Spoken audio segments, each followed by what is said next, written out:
Kerajaan berjaya mengenepikan perintah pemindahan tanah seluas 106.542 hektar di Jalan Duta Kuala Lumpur kepada Sematan Estate 1952 Sdn Bhd SESB.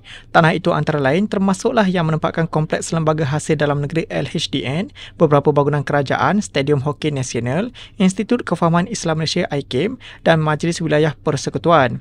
Panel 3 hakim dipengerusikan Datuk Lee Swee Seng secara sebulat suara memutuskan demikian dan mengarahkan pampasan dibayar kepada SESB yang akan ditaksirkan oleh Mahkamah Tinggi Kuala Lumpur dalam tempoh 90 hari dengan bantuan pakar.